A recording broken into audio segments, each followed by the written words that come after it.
Hey guys, welcome back to Fandom Sage Powers, where we discuss comics, heroes, villains, and navigating the dawn of X. In my previous videos, I have been discussing navigating the Krakoan era for the X-Men. For those of you who may not have caught up on everything or decided to skip it for whatever reason, I'll be continuing into the Dawn of X, which is the follow-up to House of X and Powers of 10 by Jonathan Hickman. In the story, we learned that the X-Men and Charles Xavier's history and trajectory has taken a radically different course than what we've been used to. This is mainly because of a character, Moira McTaggart, revealing to Charles Xavier that she is in fact a mutant. She reveals to him that she can reincarnate herself after her death, and not only that, she has her memories and knowledge from all of her previous lives. Over the course of these books, we learn about her different attempts in order to help mutant kind in different ways, or how she thinks she might be helping. This being her 10th life, she has decided that radical actions need to be taken and convinces Charles to team up with Magneto and form a mutant society, a mutant sovereign nation on the island of Krakoa. Its endeavor takes years to come to fruition, but once it does, the announcement is made to the world and gateways are open to all mutants are welcome there. No matter what past, what affiliation you've had before, you have a chance to start over here in the mutant nation of Krakoa. Utilizing Krakoa's vast resources, especially the pharmaceuticals that the plants can produce there, that can extend life, cure all diseases and things of that nature. Using those pharmaceuticals, the mutants were able to leverage their position as a sovereign nation to the other major powers of the world. Not everyone was thrilled about this, obviously. Mutants have been persecuted and exterminated and hunted and generally treated awfully in Marvel Universe for decades. So this is the obvious, or to me at least, an obvious reaction to such treatment after so long. One of the first major oppositions that the mutants come up against is an organization called Orchis, comprised of human supremacists that are banding together to take out the mutant threat. After gathering intelligence about Orchis, the X-Men strike out to attack the Orchis Forge, an advanced facility that is in space, stationed not too far from the sun, in fact. This facility's primary focus and function is to create more sentinels. It is called the Mother Mold. This Mother Mold can allegedly make hundreds and hundreds of sentinels per hour. What the X-Men fear, eventually this will lead to the creation of Nimrod, the most advanced, highly adaptive sentinel that has ever existed, capable of destroying mutant life as we know it. Cyclops, Jean Grey, Monet St. Croix, Nightcrawler, Wolverine, Mystique, Husk, Archangel all head out and attack this Orchis Forge. They are successful in destroying the Mother Mold. However, they are all killed during this mission. This was all by design, however, as Charles Xavier reveals that he is able to resurrect these fallen mutants, as well as the entirety of mutantdom that has been lost, including the 16 million mutants lost in Genosha, through a procedure they call the Resurrection Protocols, utilizing the powers of Fabio Medina, aka Egg, Proteus, Elixir, Tempest, and Hope Summers, in what they now refer to as a mutant circuit, or a combination of mutant powers to achieve a goal. They are able to resurrect fallen mutants. We also get a glimpse into the future, that the future is not so bright, and that humanity, desperate not to be overtaken, have evolved themselves using machine and technologies to become something more, and something that will eventually get out of their control as well. Where the story picks up after House of X and Powers of 10 is known as the Dawn of X, and this is where we begin. In the pages of X-Men #1, after a brief flashback showing Scott Summers, Cyclops, receiving his first pair of ruby quartz lenses from Professor Xavier, we jump into a sequence following Scott and Storm as they raid an Orchis facility. The two veteran X-Men work in tandem to take out armed guards, some using mechanized armor, before they reach an area where a large force has gathered and lies in wait for them. The ceiling suddenly is ripped open, and the soldiers exclaim, "Oh my God, it's Magneto." Polaris, I know that I can be, at times, overly demanding. But am I asking too much of a flawed world if I want no rubble, and certainly no rabble beneath my feet when they touch the ground? Of course not, Father. allow me. Polaris and Magneto restrain these guards and join Cyclops as he is trying to break through a very thick armored door, apparently made of vibranium. Magneto is more than up to the task. Behind this door, several scientists of Orchis panic, and rightfully so, knowing that they soon will be overrun. They ask their superior should they destroy the files, and the doctor says no. Dr. Smith says these monsters can have my science when they pry it from my cold, dead fingers, and injects himself with a contingency, a mutagen. Magneto, Polaris, Cyclops, and Storm enter the lab and don't see anyone at first, but suddenly they're surrounded by gorillas. Cyclops tells them, "Be careful, they're sure to be savvy. All these apes have PhDs. Magneto instructs the others to go on while he takes care of this. Deeper inside the Orchis hub, Polaris, Storm, and Cyclops find what they were looking for: stasis tubes filled with captured mutants, many of them children. Cyclops tells Storm to plant a gate while he and Polaris free the mutant children. Storm, using lightning, cracks a hole into the floor from the ceiling, plants the Krakoan gate, waters it, and within minutes, it has grown into a gateway. Polaris discovers a strange girl inside one of the tubes that doesn't appear to be a mutant. She's transparent, translucent, here nor there. Storm recognizes this girl as one of the posthumans that came from the Vault, known as the Children of the Vault. They learn her name is Seraphina, but that's about it before she transports herself away. Magneto and Polaris want to track her down, but Cyclops says no. They have a mission and they're here to get these children home, and that's exactly what they do. Back on Krakoa, the children are looked over by Dr. Cecilia Reyes, and Storm wants to help and supervise and look over the children as well, even though she's very tired. And Cyclops checks in on her and she says, "I'm good." Then the children that are there to greet them begin to shout, "Magneto, Magneto." Magneto gets a lot of praise. He's an icon to them, and rightfully so. He's been fighting for a long time for mutant rights. They're just excited to see him. Polaris states that he's like a young man again, and she admits that it's a little bit embarrassing. Cyclops laughs, saying that, he's waited a long time for this. And they begin to head outside. Polaris asks him if he's going home, and he says yes, his father is there visiting. And he extends an invitation to Polaris, but she politely declines. He also speaks about having a son and the fear that he once felt and the things that he couldn't protect him from. And now, look at what they have. She has her father, I have my father, my boy, we're a family and we're a home. Scott says that he believed in something and now it's real. And it's real because he believed in it. And Polaris asks him, "Do you really believe that?" He says every single word. At the Orchis Forge, Orchis was created to be the last gasp of the last generation, a doomsday weapon composed of human minds, the greatest ever assembled. Scientists from S.H.I.E.L.D., AIM, Armor, and Alpha Flight. You have military personnel from Hammer and geneticists from Hydra even. All necessary evils to combat the real threat, mutants. A conversation is being had between Omega Sentinel and Director Devo. Director Devo is a higher up in Orchis that was not present the day the X-Men team attacked the Orchis Forge. He claims that Omega Sentinel had predicted something like this would happen, while she claimed that anyone could see those signs and that having this station 93 million miles from Earth was only a human deterrent, not a mutant one, that there was bound to be conflict. When Omega Sentinel brings up Dr. Gregor, he stops her, saying that the blame was on him, not her, and that he used the pre-existing infrastructure from this facility that came from Stark and Reed Richards, while also adopting the Trax Sentinel template for celestial production. He says he wished he could have been there to try and stop the mutants, while Omega Sentinel says that would have been a waste because he was much more important than anyone else. And she continues to throw Dr. Gregor under the bus a bit, saying that she's compromised. We then jump over to the Summer House, which is a mutant habitat on the moon.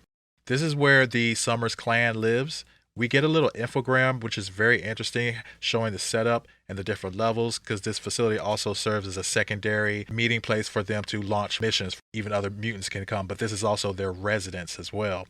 And we see, very interestingly, that you have Rachel, you have Cable there, you have Vulcan, you have Scott, Jean, as well as Logan is there. And you can see that there are 3 rooms, Jean being in the middle, and Scott and Logan on either side. They have their room, but unlike the other rooms, they are actual connecting doors to their rooms. This is where some of the rumors got started about their unique relationship, but I won't go into that. The Starjammers are here with Corsair, and it's kind of like a nice family gathering, and they're all just really enjoying this moment together. It's really, really cool to see this. It is very interesting to see Vulcan, who the last time I can remember seeing him was raving mad and megalomaniac, and was getting sucked into some kind of black hole or something during the War of the Kings, but he seems perfectly fine, except for the fact that he continues to talk about this fire burning inside of him and he can't cook a steak properly. But other than that, I'm sure they'll explain why he's here eventually. Raza shows off his gun to Cable and offering it to him, while Jean is in the kitchen and Cable screaming, "Can he keep the gun?" Pretty funny. Ch'ad is helping by making tea, and Hepzibah is commenting on Rachel's outfit and how many spikes that she has on it, and she seems to approve of that. During this time, Alex comes in, Havoc, and brings their father a Krakoan plant. Corsair is confused initially, but he tells him when you plant it, it'll grow a gate, and he'll be able to come to see them anytime they want from anywhere in the galaxy, which is pretty awesome. Later in the evening, while everyone is retired, Cyclops is cleaning up in the kitchen and is joined by Corsair, and they have a really nice father-son talk. And Corsair also expresses his concern about this new way of life and how taboo certain things might seem. But Scott assures him that he is in it and he believes in what they're doing, and they've always lived a dangerous life, but now they have something worth fighting for. He says he's done worrying about the things that want him dead, and he wants to enjoy the people that he loves around him. Corsair says, "Okay, and you're a good boy." Back at the Orchis Forge, Director Devo goes to see Dr. Gregor, and she's busy in her lab working on something.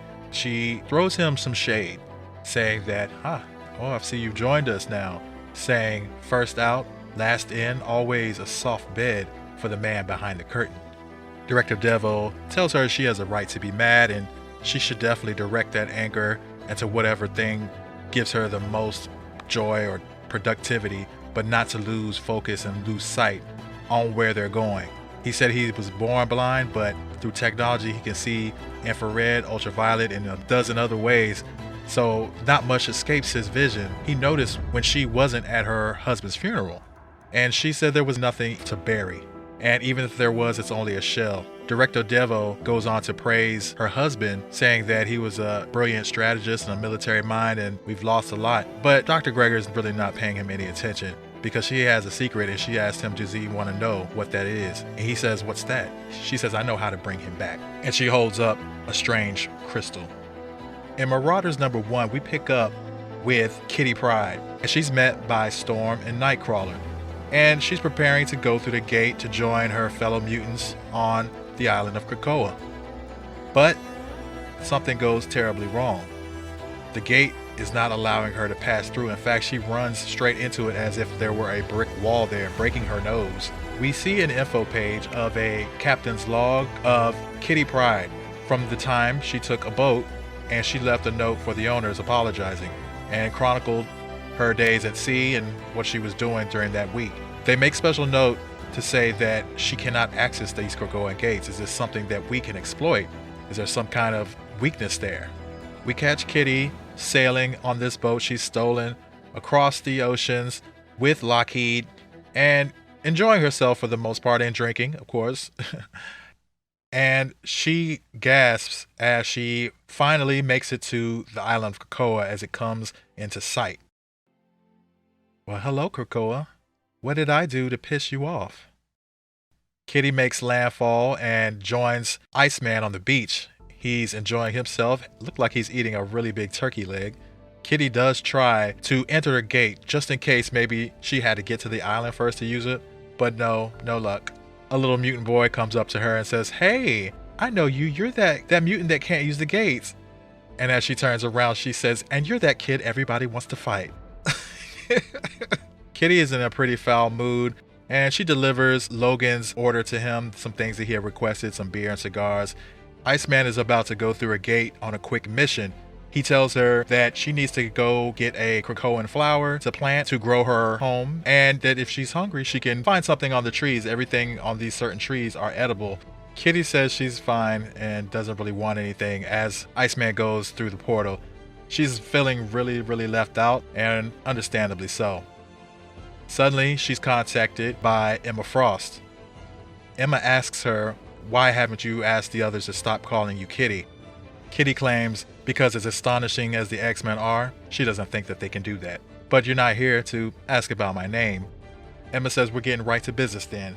Emma claims that she really trusts Kate, and that despite all the odds, she's such a fighter, she's dependable. Kate starts to feel like this is an insult, but Emma assures her it's not, and pity is unbecoming of her, so she needs to cut it out. And she says the fact is the gates don't work for her.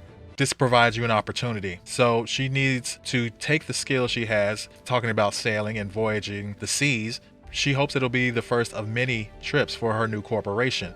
She wants her to join the Hellfire Trading Company, which is the company that is in charge of shipping out the pharmaceuticals. It's in charge for a large chunk of Krakoa's finances as well. But there's also a secondary reason that she wants her to join the Hellfire organization as the Red Queen, as also the captain of her own ship that will go into countries that are holding their mutants hostage and from the gates in order to free them and to liberate them from these countries.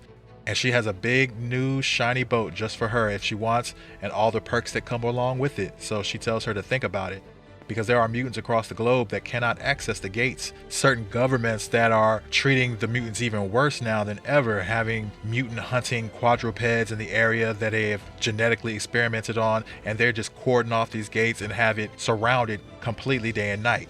Emma also tells her there's a lot of money to be made. Aurora said no, before I could even finish my pitch, but darling, you will be grand. Emma also tells her, you really must start to live a little. You're not a school teacher anymore. I know, I'm thinking about it. Don't think about it. Imagine it. Be a queen, Kate. Do it for the wardrobe. I recall your white leotard and big blue blouse ensemble, and I also saw the most hideous photo of you in leggings and roller skates. I remember. You will ravish in red. Put yourself in my hands. You deserve it. Kate really has a lot to think about, and she is seriously considering it. Now Bobby gets into the gate into Russia, and he is met with a squadron of armed soldiers, one man in a mecha suit. Hello, I'm Iceman from Krakoa, just looking around for my fellow mutants. Where are we exactly? Wow, you can really smell the vodka in the air, huh? Russian mutants have no interest in going to your new nation. What are all the guns and tanks for then? Mutants either serve the state or get crushed, like the small, insignificant people you are. This pleasant gentleman in this mecha suit blasts at Iceman with some sort of beam that completely neutralizes his powers. And Bobby looks quite foolish because he's in his little underwear here. But the man walks away and says to the other guys with the guns, I'll leave it to you. As they start to shoot at Bobby, he jumps back through the portal to Krakoa. As he lands back in the grass on Krakoa, Kate is laughing, and he says that he almost died, and that they got a situation over there in Russia with these guys holding up the gate, and they have some knockoff Iron Man strapped up with power dampeners. So that's the problem. Kate, looking slightly tipsy at this point, says she wants to go fight some Russians. And Iceman, get in my boat. Storm is nearby at this point, and she stops her too and asks her to come along, stating that she and Iceman could use the wind at their backs. We jump over to Taiwan. In Taipei, a woman is giving a speech to a bunch of people about the dangers of the Krakoan gates and that her husband has gone missing. And everybody's getting really riled up and angry. And she's approached by someone in the crowd, and we see that it's Bishop, and he's offering his help to her, and that whatever he's found is shown that there was no record of him showing up on Krakoa. But she does not listen to him. She dismisses him, she walks away, and she doesn't want his help. She says his word is worthless, mutant. Very nasty. Kate, Aurora, and Bobby are sailing fast with Storm providing a lot of wind. And they are on the waves, and suddenly they hear a yawn, and up comes Pyro.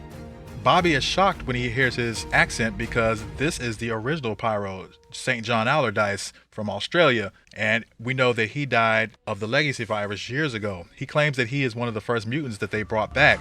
He doesn't remember much, but he felt very special until he realized that they really used him as a guinea pig to make sure that this whole process worked. They say that he's been drafted onto their team and that we're going to fight some Russians, but just don't kill anybody. They begin to strategize about taking out the armor and then freeing the hostages to get back to the gate and then meet back at the boat. And we see that they are waiting patiently at this gate for them to come back through. And he says that the Omega still hasn't shown up, and he says he wanted to fight tonight. He gets exactly what he wants because he's hit with a bolt of lightning, and he gets 2 Omegas. Storm and Bobby drop down to face them.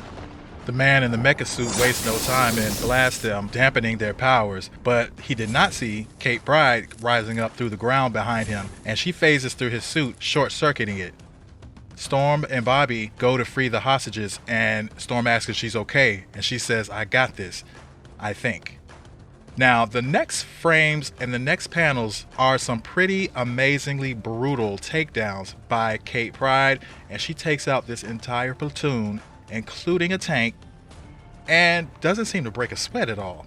She steals one man's sword, which she keeps. She's truly badass in this, and I was really appreciative of this whole sequence here. Pyro is kicking the man in the robotic suit, saying that he needs a light.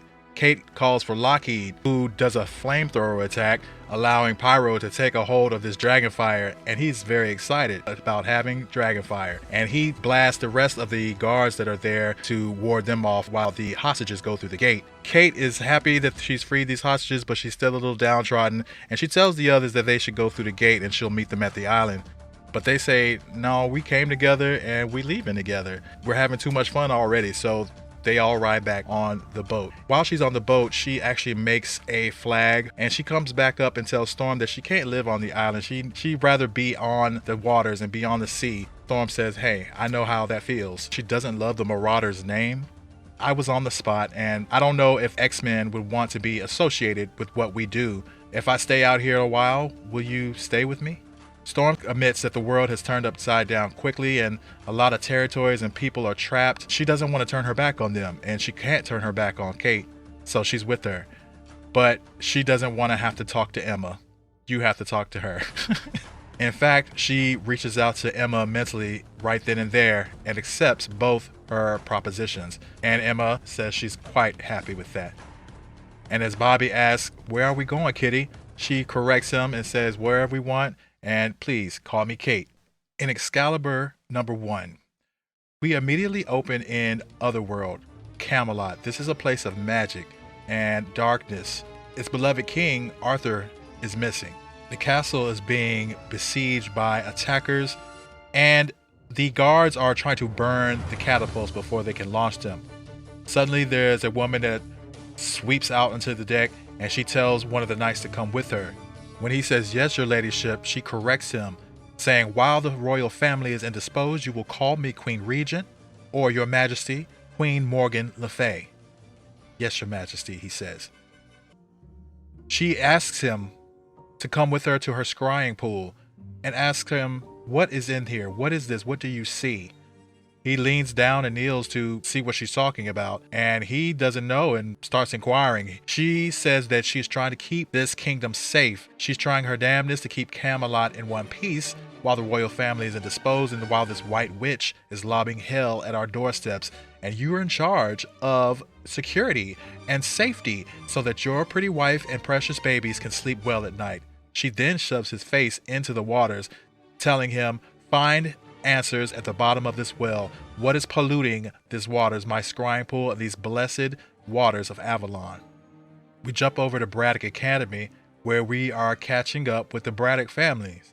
So we have Brian Braddock, we have Betsy, who is also known as Psylocke, and we also have Captain Britain, who is her brother, her twin brother, and we have his wife Megan and their daughter. And she's about to leave. She's heading to Krakoa through a gate, which is planted on the residence, and she's gonna go, meet her people and join up with them. Brian Braddock sees her off and wishes her luck and hopes she's going to be happy and thriving, but she'll be back to visit because there's practically a gate at their doorstep. She also says she wishes their brother Jamie could have seen all this, and maybe paradise would have kept them on the straight and narrow, and maybe it'll be good for her too. As she goes to the gate and she enters, there is a party in full swing. It is like Ibiza. It is like Carnival. People are getting really loose. People with their shoes off, drinking drinks. Looks like a good time. As Betsy enters the scene and everybody's like, "Hey, Betsy!" She smiles awkwardly. Above, overlooking this party, we see Apocalypse is watching the festivities, and he calls Trinary in to help him. When she says, "Yes, Apocalypse," he corrects her and says, "I prefer you call me A." A begins to say how fascinating the festivities are and seeing all these mutants happy after so many centuries of being persecuted and hunted, and the children that'll come from the unions tonight will see a future brighter than anything that they could have ever imagined. He takes Trinary to his personal study, an area called the Grove of Theoretical Gates. He is attempting to access a gate that no one has been able to figure out where it goes or even activate it.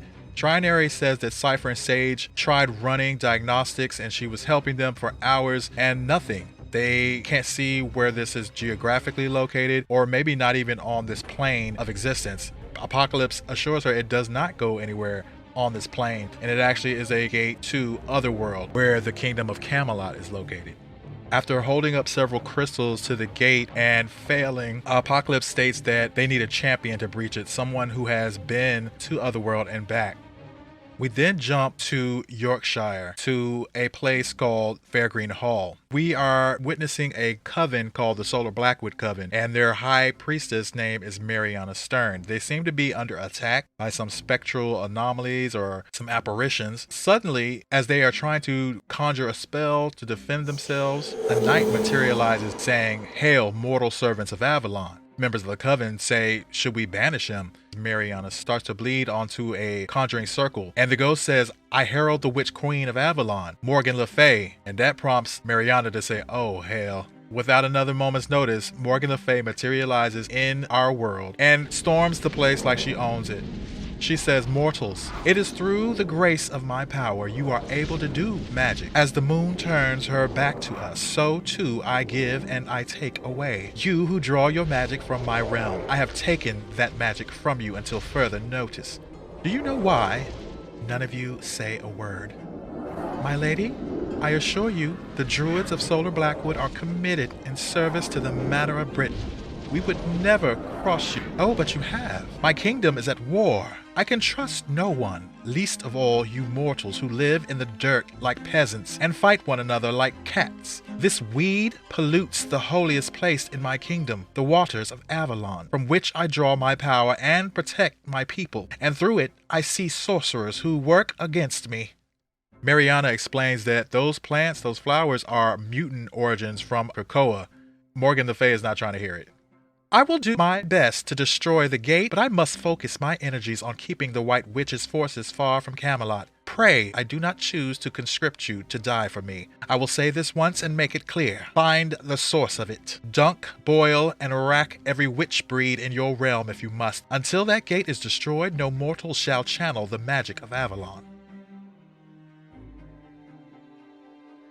Back on Krakoa, Betsy is not really enjoying the party, standing off to the side when she gets a little psychic tingle, and she sees a woman walking past, and we notice that this is the body she used to walk around in. This is Quanon. Awkwardly, they look at each other, but don't speak, when suddenly Jubilee says, "Did you hear me? I said Shogo and I need another cocktail. You coming?" "That is an excellent idea. Which one of these trees is a mimosa tree?" Quanon walks off, and someone else approaches her from behind. It is Fabio Medina, aka Egg. He asks her to come with him to the hatchery. He also says that they've been hoping that she'd show up. It's about her brother. She says, "Which one?" When they get to the hatchery, they see Jamie Braddock is completely resurrected with a cocktail still sitting in his pod, not wanting to leave. Egg is upset because he won't get up. He won't listen to any of them. The pods are supposed to be sterile, and he's been doing really gross stuff in there. Betsy is pissed. She's not happy. He's back to his crass former self already and saying really inappropriate things like she's back to her old body with the same eyelashes as their brother Brian, and it reminds him of when it was good and they were a family, like right after mom and dad died, when it was just the three of them, which is a really crappy thing to say.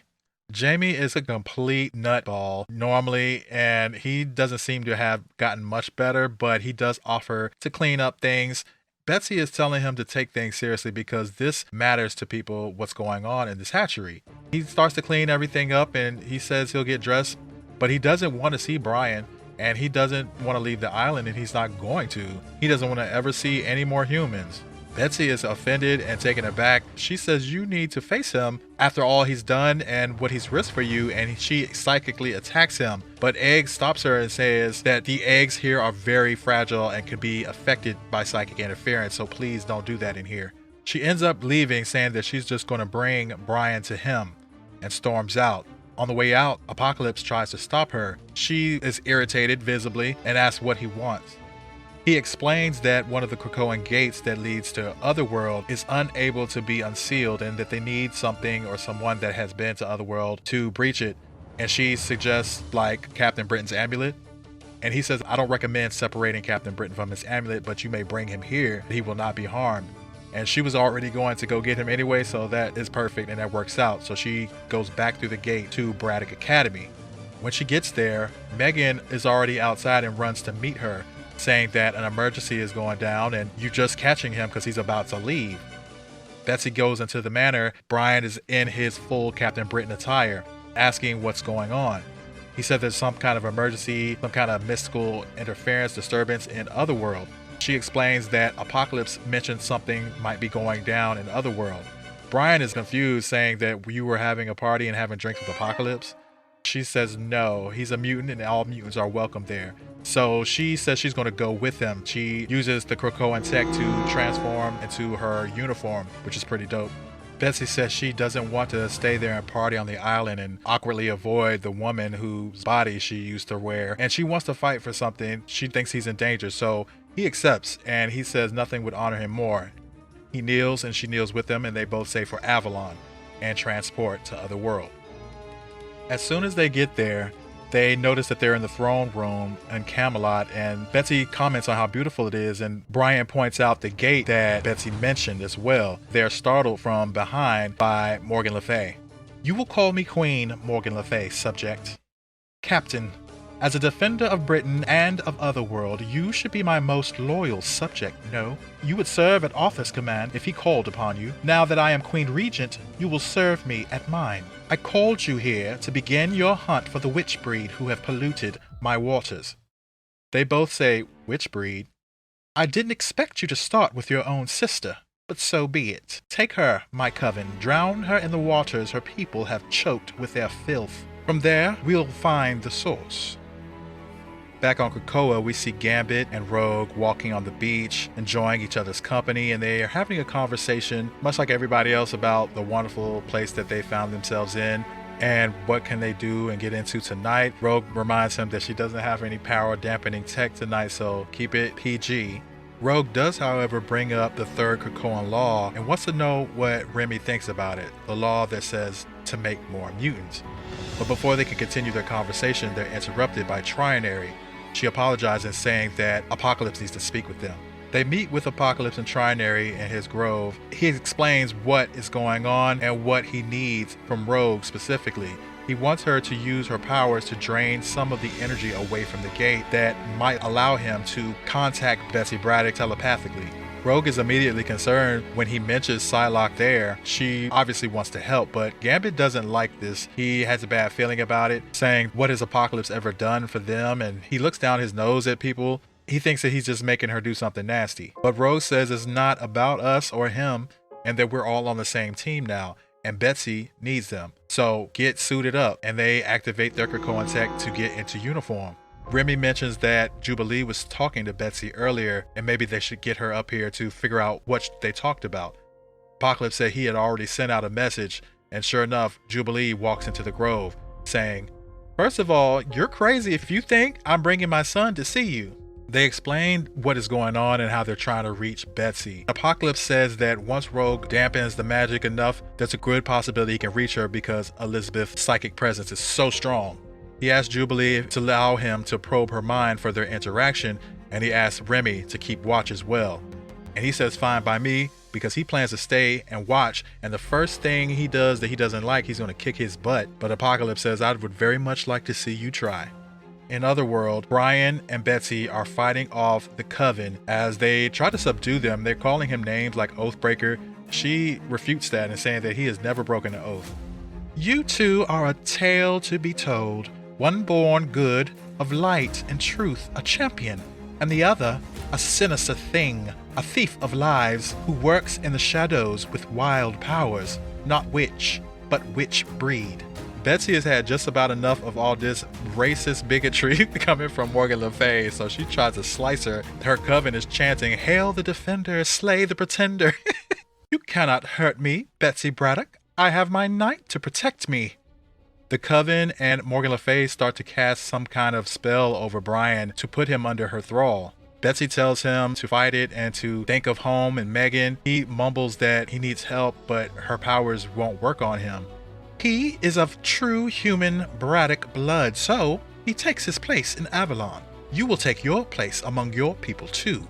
Kill her, my knight. Betsy spins around to yell at Morgan Le Fay that he would never, but no sooner than she got those words out of her mouth, he says, I am so sorry, and he proceeds to choke her silly. As she struggles, she begs her brother to stop and fight it, but her powers is too strong. In Krakoa, Apocalypse is getting ready and he tells Rogue that he's located Betsy and that she's in distress and to touch the gate, touch it now. And Rogue says, well, here goes.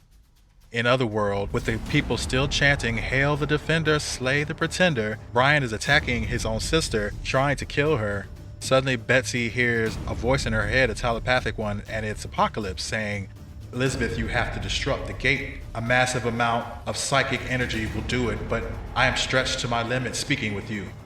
Morgan Le Fay seems to sense this, and she screams to stop her.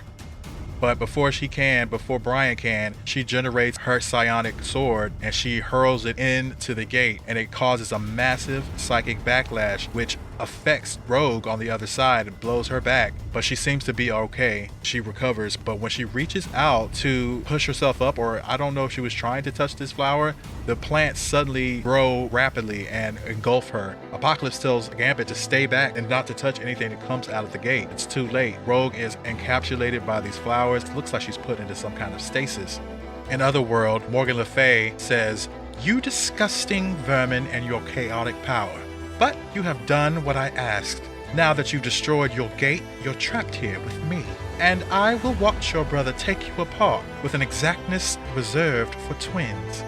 Betsy still seems certain that he won't hurt her, but she's going to hurt Morgan Le Fay. When she goes to attack Morgan Le Fay, Brian steps in between them. He blocks her attack and backhands her halfway across the castle. When Betsy gets up, she says, You don't need this, do you? She has his amulet. Or is her dark magic enough for you now? He says, Take your trinket, my lady is more than enough. Take it, I beg thee, witch. Please. Actually begging her to take the amulet. Take it where? Put it on. And be gone. Morgan Le Fay screams no, but Brian sends her away. On Krakoa, Gambit is pissed. He says, You did this to her, blaming Apocalypse, and goes to attack him. He says he wants to kill Apocalypse, and Apocalypse simply says, Then I will return. Real shade. Someone says, Oh my God. Trinary says, Miss Braddock.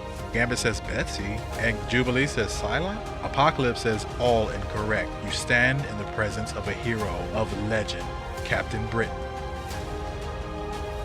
Oh, please. Stop staring at me like that. What's happened to Rogue? In the pages of New Mutants, we get to catch up with some characters we haven't seen together in quite some time. It's really nostalgic. Really, really nice to see this. It doesn't really drive the overall plot too much, but it is cool to see these characters like Rain Sinclair or Wolfsbane and Karma catching up. These people who have died and been resurrected and just get a second chance. It's really beautiful. We do see Mondo and Chamber, Magic, who is obsessed with coffee right now, the coffee that Mondo has been making. Roberto, the whole crew, it's pretty cool. They miss Cannonball. This is kind of the main plot of the New Mutants run. They want to get to Cannonball, and knowing that Corsair is there visiting Cyclops, they catch a ride with the Starjammers to Shi'ar space. Now, everything seems to be going okay, but they slowly start to really get on the Starjammers' nerves because, they're young and they're kids and these are pirates and they have business to take care of. But Mondo and Cypher end up planting or about to plant one of the Krakoan habitat gates and is reacting to the one that they already had planted there, and it was messing up Ch'ad's produce. So he was mad because these produce only bloom like every 10 years or something ridiculous. So Mondo ends up hiding their sapling inside of his body, and it does help mitigate the communication between these plants are communicating with each other and they're trying to terraform wherever they're planted. So that's kind of interesting. We do see Magic and Raza sparring. Roberto and Corsair have a bet. Roberto wants his whiskey, but Corsair doesn't think that Raza's going to get beat, but Magic is a thug. When Raza punches Magic in the nose, she goes berserk and cuts off his arm. You cut off my arm. Oh, don't be a baby. It is just a robot arm. This is my real, actual nose. Now, apologize.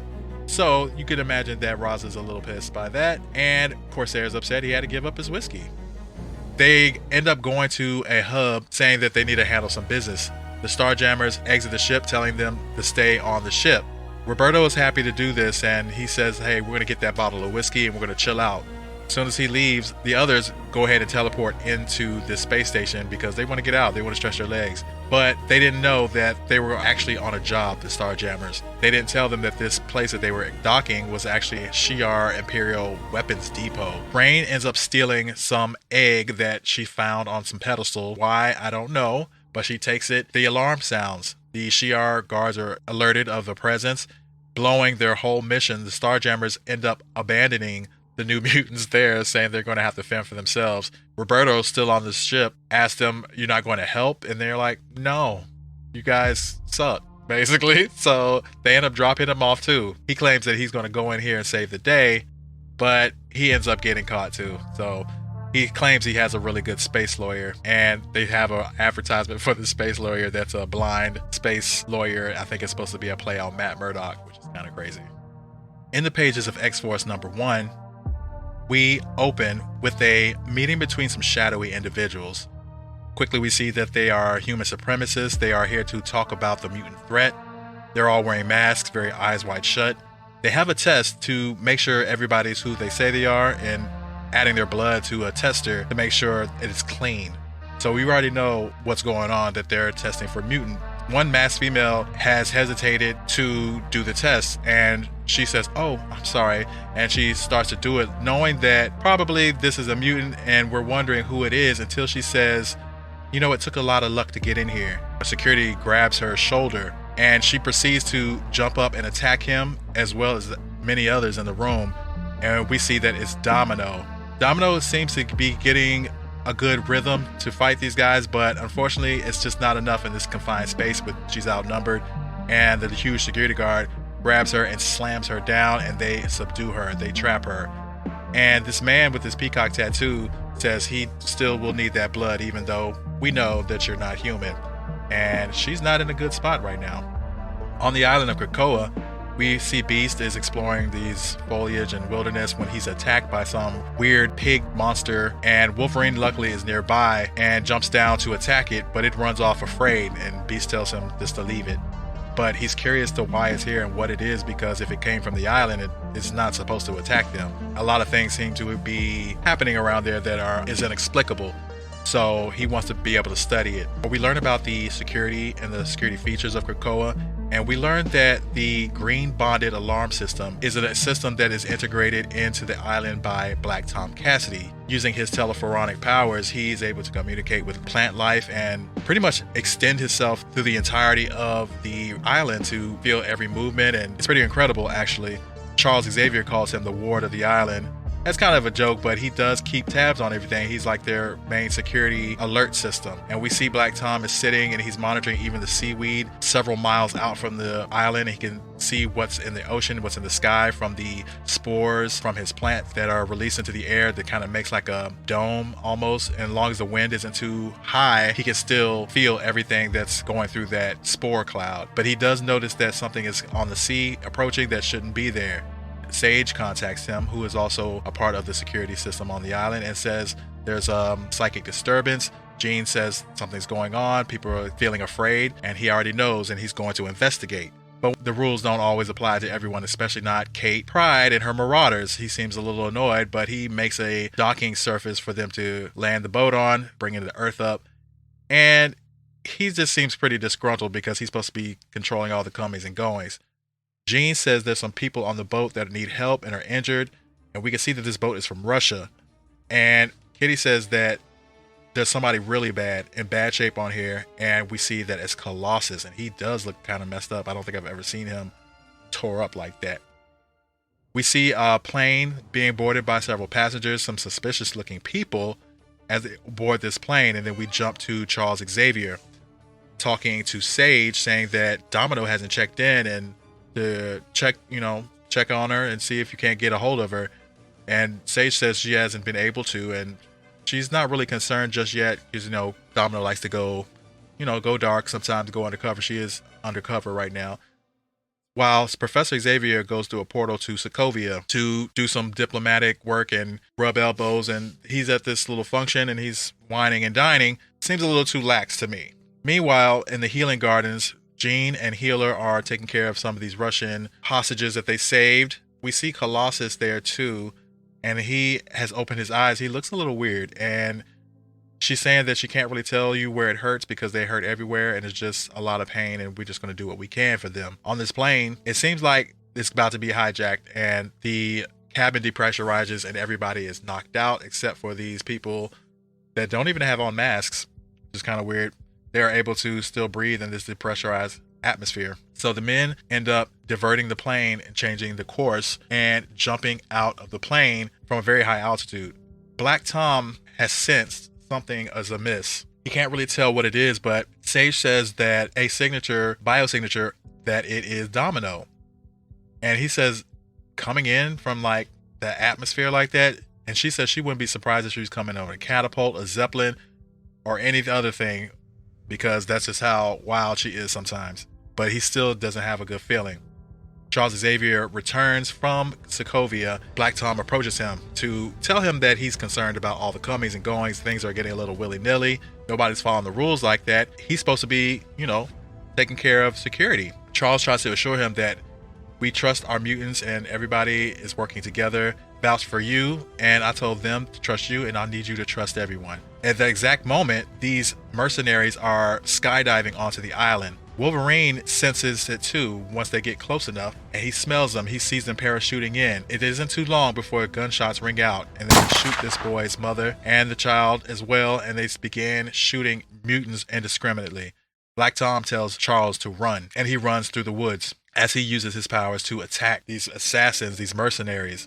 And one of the mercenaries says, "You should have known this was going to happen. You did not think that we would retaliate." The professor is running through the woods. He's actually feeling the pain of the people getting killed as it's happening. Wolverine is trying to catch up with Charles, as well as Beast, as they killed a couple of these mercenaries. Jean is up top and she flies out to track down Charles, but they seem to be tracking him somehow. And before they can get to him, they hear a shot ring out, and they find that Charles Xavier has been shot in the head. His cerebro is destroyed and he is dead. In the pages of Fallen Angels, Kwannon was the goddess of mercy.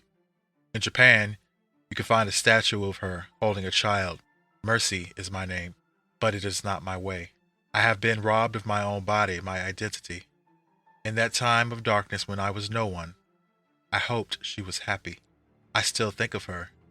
For years, she was the only me who lived in the world. I pray that she found love and peace, and most of all, mercy. Little one, don't let war find you. They marked you. Be more than that. I pray you are better than me, that you have never known fear, that you will never cause harm. Little one, you are the product of love. It is my shame that I have never held you. I was not free then, but I am now. So this scene shows a girl, probably like 10 or 11, with a butterfly tattoo on her neck, entering a train, subway, looks like she's in Tokyo, and puts on a device onto her head, which causes her to hulk out or go berserk in a crash the train. She also says the name Apoth. I have never spoken of you. You have never known me, because I am not safe to know. But we have a place now, Krakoa. Soon I will tell you of it. Little one, we both have earned our mercy.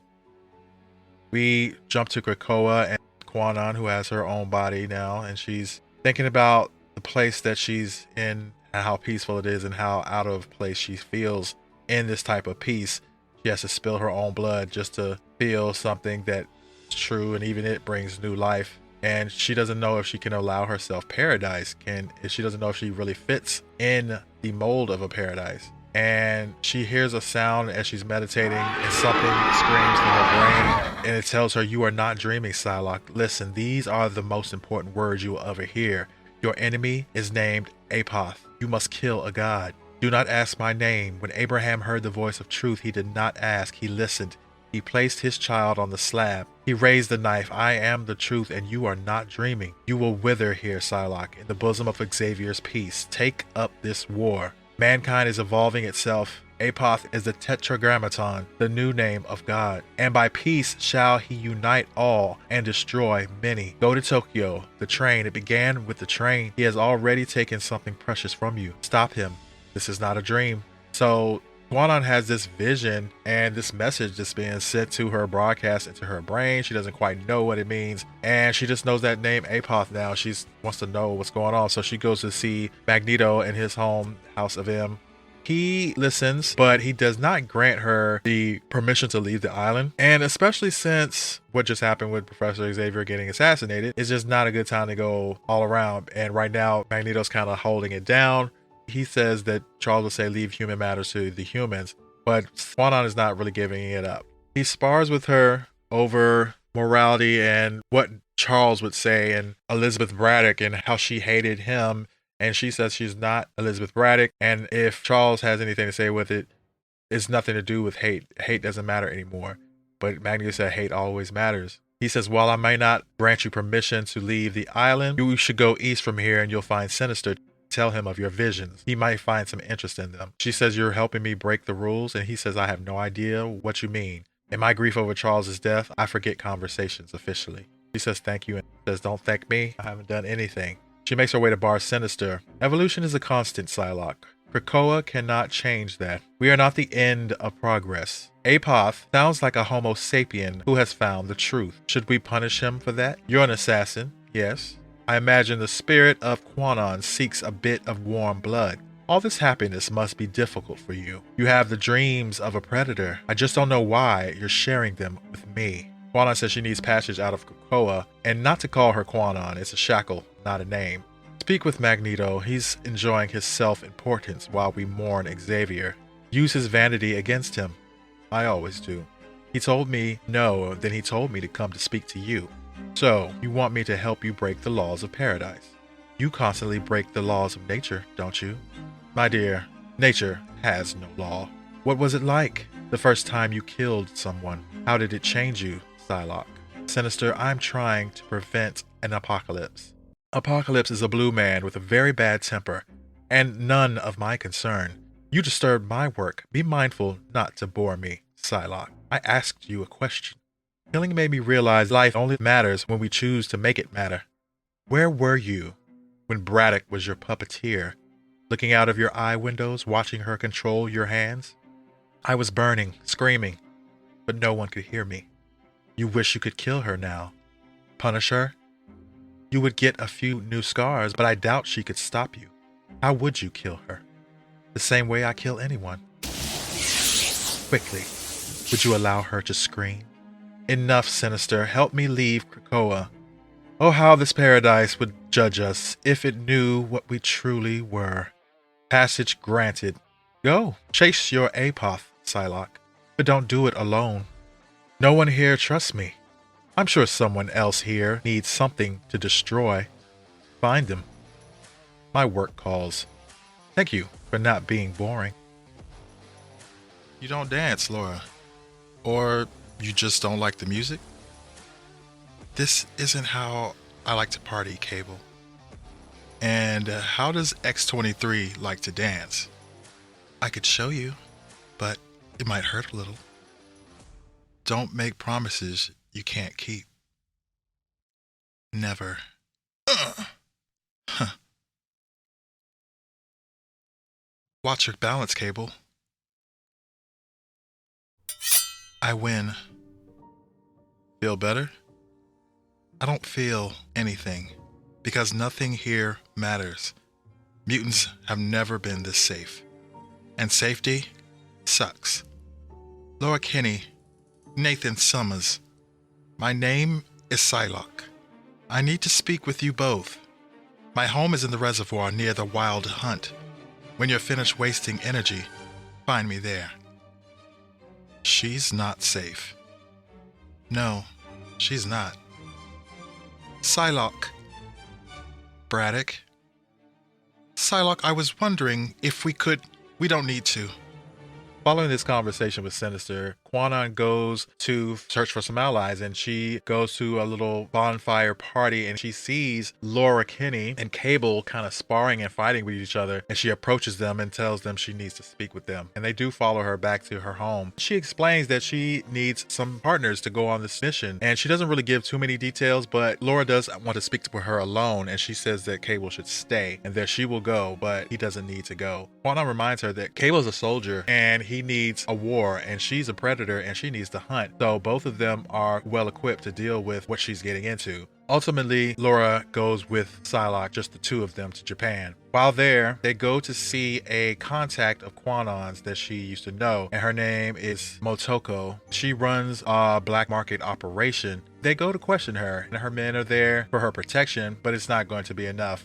She shows Quanon a video of the train explosion, and as Quanon watches, Motoko explains to her about Overwatch, a device that basically is a drug, doses your brain, and it makes you feel euphoric, and junkies are just going crazy over it right now. And Apoth is a source of this device, Overclock, and that he's going to be making millions. Quanon looks at the video and sees the girl on the footage, and she also sees the butterfly tattoo on the back of her neck. She doesn't say anything, but she seems affected, and Laura asks if she's okay and asks what's wrong. She seems she has stalled out or has seen something upsetting. She has a flashback of when she was training and her daughter was taken from her. Her master, her sensei, her handler told her they would tattoo a butterfly on her, and they are kind, and maybe one day you will find her again. She has a feeling that this is her daughter, just like the voice was saying to her that they've already taken something precious. She snaps and she breaks the video playing device. She threatens Mokoto to tell her everything or she'll scramble her brain. Where is Apoth? Laura holds off her guards, but Mokoto says that she doesn't know, and if I send you there, he'll kill. She doesn't get another word in because Quanon stabs her psychic blade through her head and scrambles her brain, as she promised she would. When Laura asks what are they doing exactly and why is she going so hard, she doesn't have the words, so she shows her a psychic imprint, and Laura learns that she had a daughter and that she's possibly dead. After that, there are no more questions.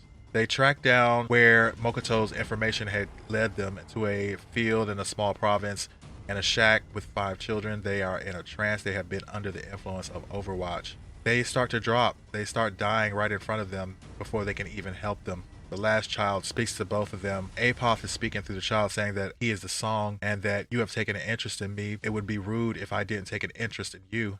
They say that he's a coward that kills children. If you ever killed a child, you would know how hard it is. Go back to your exile, mutants. Without you, this world will finally evolve. Leave me to my peace. And then the child dies. Quanon has taken up this mission. When she gets back to Krakoa, she visits Sinister again. He tells her, I'm growing tired of you bringing human tragedy to my doorstep. And she tells him she brings purpose. And I brought Cable. This seems to perk his interest. She said, I need a team and I'll recruit them if you keep our existence from the council. I'll bring you Apoth, and whatever it is, whatever you want to do, it's yours. And then I will kill him. Thanks for joining me on this episode, Navigating the Dawn of X. Go ahead and subscribe if you haven't already so we can talk about all these events and break down what everything means. I'll see you in the next video.